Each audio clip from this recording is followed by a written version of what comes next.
Hello and welcome to take 2 of my demonstration of a ultralight RCS powered pseudo-ssto. This thing is carrying about 50 units of RCS fuel from the FLR-25 tanks right here. I have panels on all sides to keep it powered, along with 5 batteries along the bottom. So this thing will survive in the shadow of a planet fairly well, assuming you don't leave the SAS on and do a lot of control while you're there. And it has a fully instrument-equipped probe here, so you can take all the readings you need. I have 3 landing gears, and let's see, spot for them. These weigh 0.5, so on their own they would account for most of the mass of this. So I am ejecting them on takeoff, but everything else stays intact, leaving us a extremely light, almost SSTO craft. I don't really count it since these really never leave the ground, so I think it's reasonably fair to call this an SSTO. Alright, so let's try to take it off.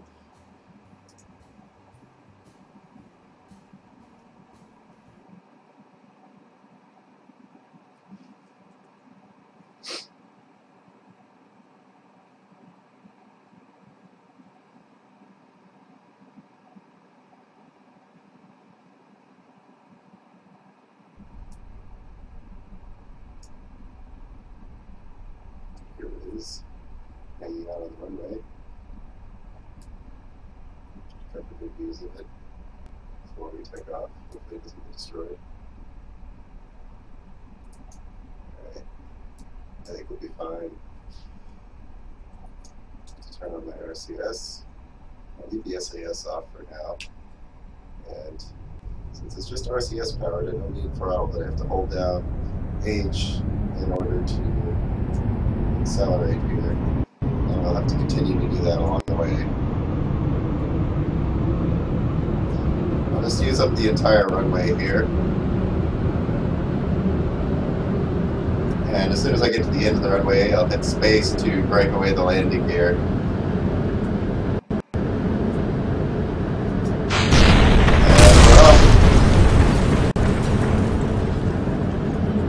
Switch to fine control mode, I hit caps lock, and this one, you can see it changes colors to indicate we're in fine control mode.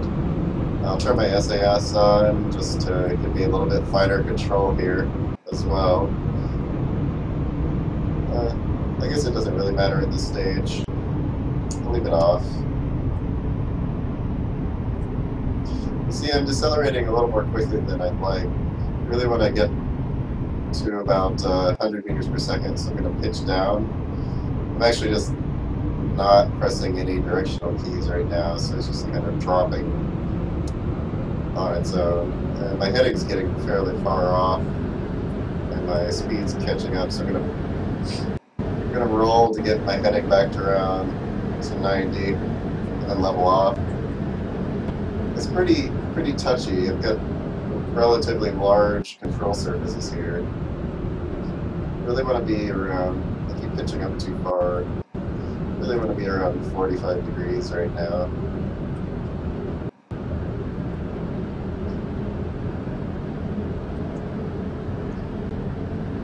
I may be able to get a little bit finer control if I move these control surfaces into around here.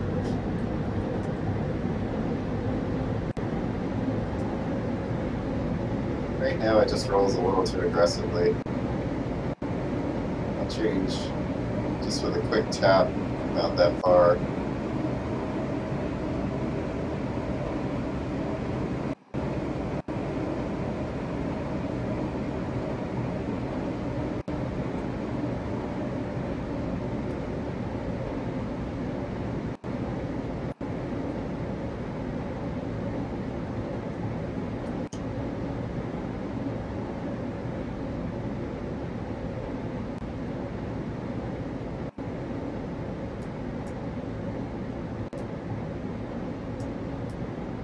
getting some pretty good altitude now.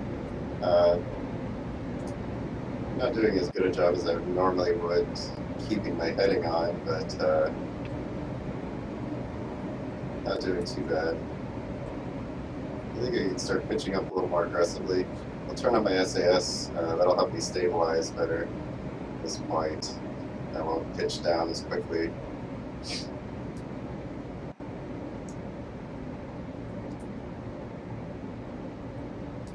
Now you can see I can pretty safely get above 50-degree pitch up and still maintain my surface velocity.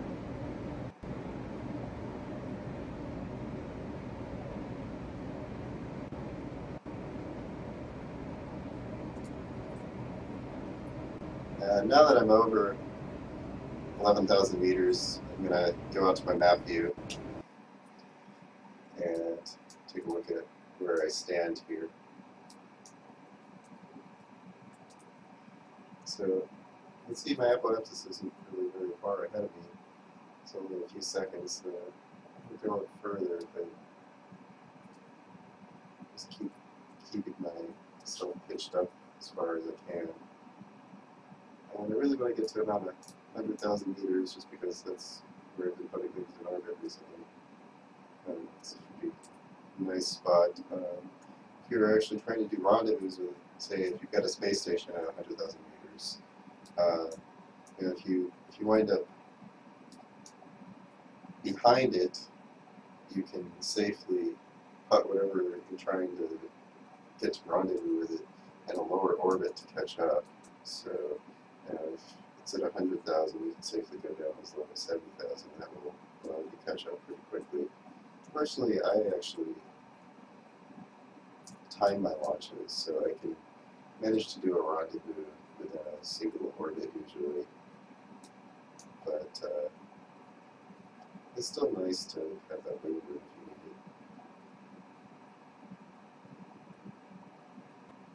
need it. Should really be holding this pitch up here, spending too much time talking too little. I'm sure I'm going in that direction, but we'll fix that now. We're still doing alright.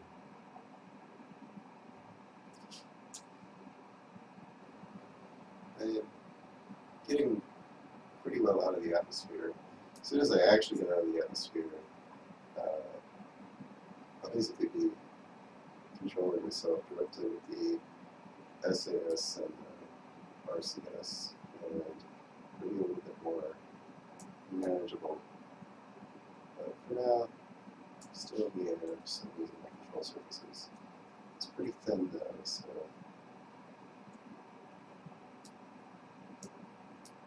it's a little less aggressively changing the headings now.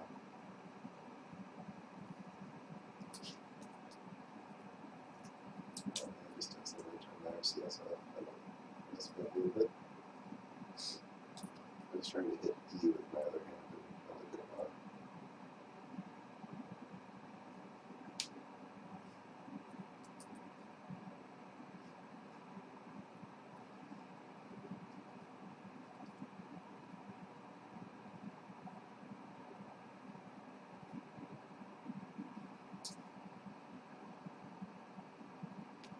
Well, this is going to take quite a while since I've been pitching down quite a bit lower than I normally would have been through getting to this altitude normally.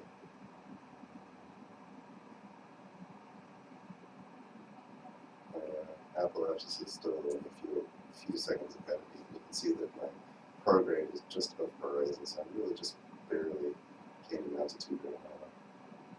It's just, let's see here, it's starting to close in 100 meters per second, but it's not there yet. It should improve fairly quickly as we go along though. If you're going to a 100,000 meter orbit, your orbital velocity needs to be 2,200 or 2,300 meters per second. We're getting close to half of that now. So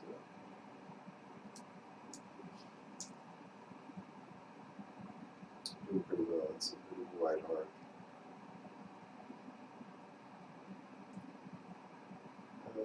I did one more run with the same design earlier, and I managed a around 120,000 meter orbit with a 35 fuel left. Right now I'm at 39, so hopefully I can beat that. But I doubt it since it screwed up a bit earlier. Right now I'm pretty much trying to align myself to being directly vertical. You know, I'm really out of the atmosphere. It's a little easier to keep my heading. And that will ramp my avalanches up faster.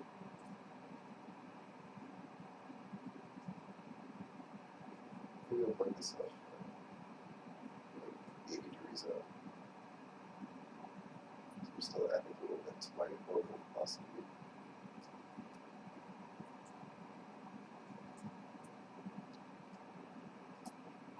Let's see how my heading is here. I'm not too eccentric here.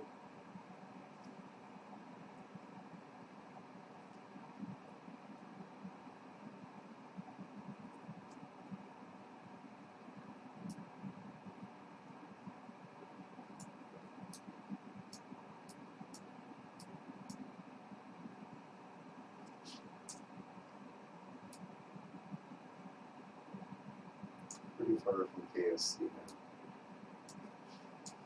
Let's see what else I have over here. I have some previous ionotrons. I think this was the last one I launched. And this is my focus on Kerbal. Here. This is my space station. Yeah, it stays pretty circular around 1,000 meters. It's pretty close to it. That was probably one of the ultralight ones I did where it really didn't count as a collider. It had so little weight that it pretty much shot itself straight up, and it wound up with very little fuel after managing to achieve orbit. So it was kind of silly. This is actually a practical design because you wind up with a good deal of fuel and a light enough vessel that it can go pretty far. I'm sure some of you have seen some of the really silly designs where you have pretty much nothing but this Staputnik burrow along with, I should probably stop twisting that. Pretty much nothing but this Staputnik burrow along with a single round-defined RCS fuel tank and a single or two linear thrusters, and that can pretty much go everywhere, but it's kind of a hack, so this I feel is more reasonable, not so much of a hack as a real design. You're actually having to use the airfoils in order to achieve fuel efficiency, establishing an orbit this way.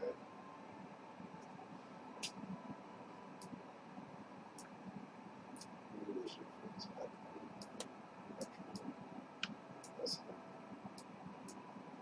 which is right here.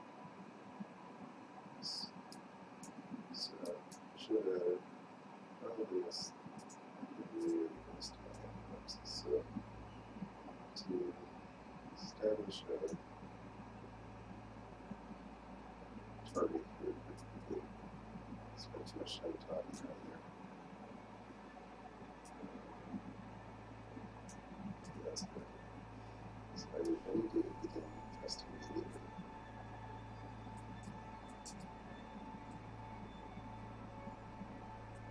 Even then, I'll still be behind right out of it.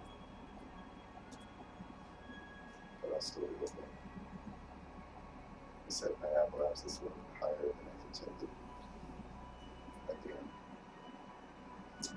it's a little harder to time things when you're trying to demonstrate and talk along with control of the vehicle.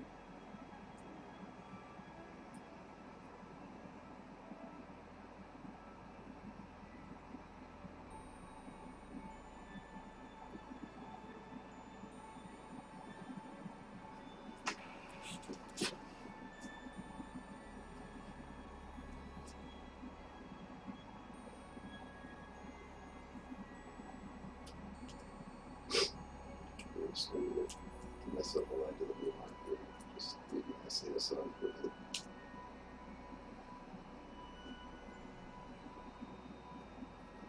Really far behind. I should have started burning about probably 45 seconds sooner than I did in order to make it such that I actually get my elbow abscess about halfway through needle burn. That would make it as accurate as possible to the actual planned maneuver. We make a fairly circular orbit in one maneuver out of it. Otherwise, you really have to wait until you're at your apoapsis after establishing the orbit in order to circularize.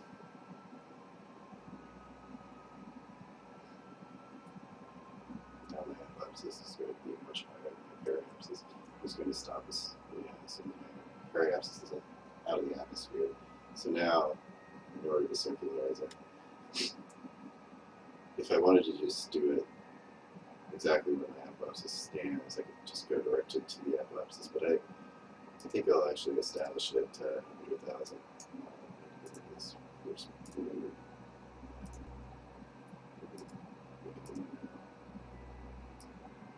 So drop that to 110. That's 110, so that's my first maneuver. I'll do it to the other one. So that's 110. And when I get to it, I'll drop it. I need to raise the periapsis. That's pretty close. But when you're doing this, you can actually wait. But you can see how the apoapsis and the periapsis swapped around really quickly. Now that I'm doing it more gently, they're slowly driving away. So this one's showing periapsis at 110.9, and this at 111.3. So it's not quite there. But if I wait until they're in the middle between where the current apoapsis and periapsis are, that's really when you're as close to circularized as possible. It's right around here. That's 110, 840, and 111.3. Yeah, so that's not as close as you can really get. It's really tough to do those ultra-fine controls, and you really won't get that unless you time your burn perfectly. But this is a good plan. So drop out of this and turn up my RCS briefly.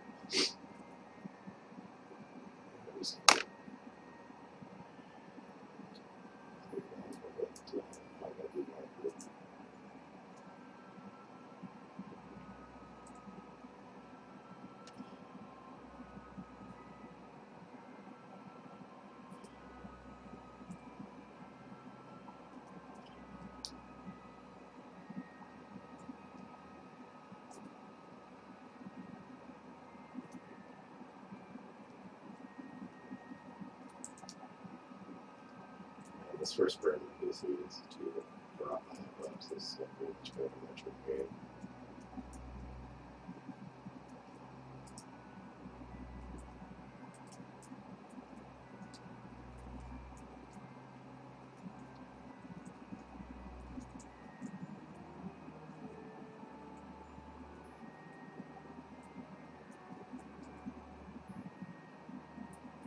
That's good enough. Yeah, I'll just accelerate. But I guess it's don't accidentally hit my throttle up. I have no traditional thrusters, so it doesn't matter, but I will still be playing. So I'll wait until the node is only maybe half a minute away. Well, I don't even need to do that. I'll wait until it's just maybe 20 seconds away. Yeah, that's good. Then I'll start moving. It's going a little quicker than expected, so I should wait until pretty much on top of it. I really have very little to change here.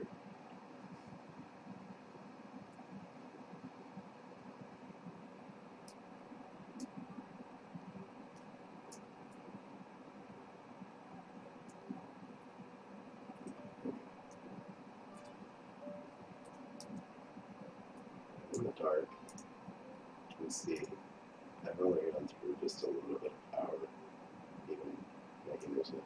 So the battery is an overkill, but it is nice to have more than you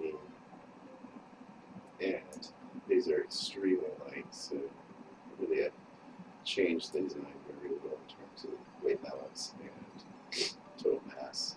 I think they weigh like 0.005.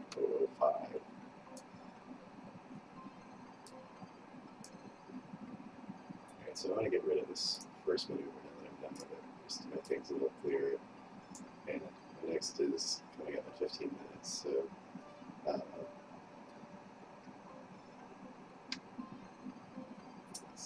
is that actually, let's see, here it's 74.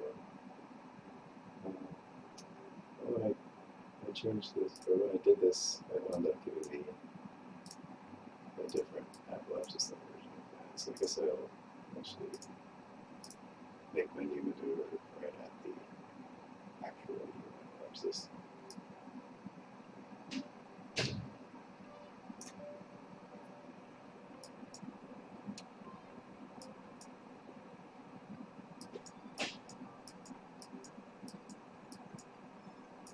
It's very difficult to make this one adjustments, and they really don't matter that much. I like having it around, so yeah, that's almost perfectly circular there. I'm going to practice out. I don't do this perfectly yet. So, just like that.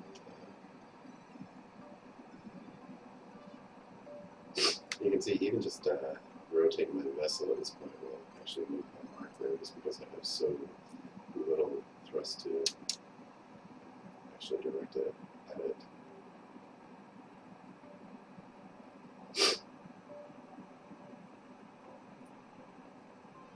Actually go much quicker. Just going to look at the photo drifting along.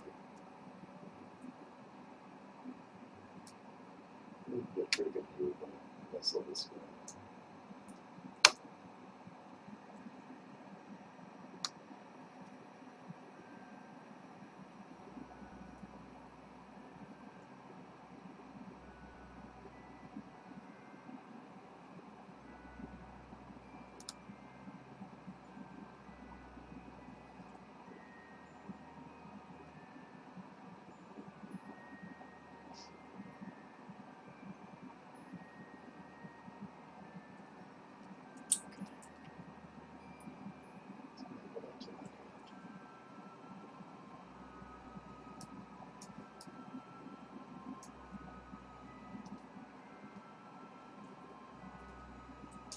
I'll do that and it ends up 10 minutes, so we can work out to that.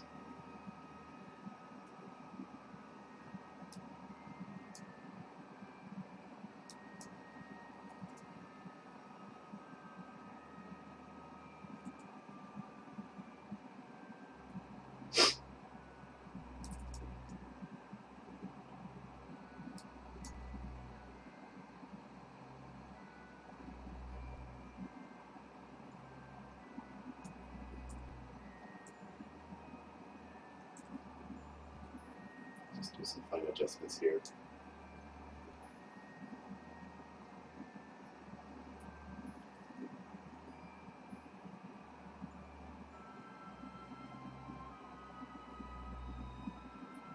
And then just get pretty much right on top of the ground and start a couple of seconds ahead.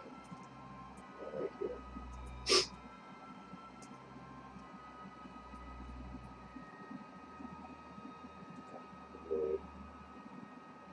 And there we go, pretty circular. 114, 111. It's not probably as close as I'll get. Alright.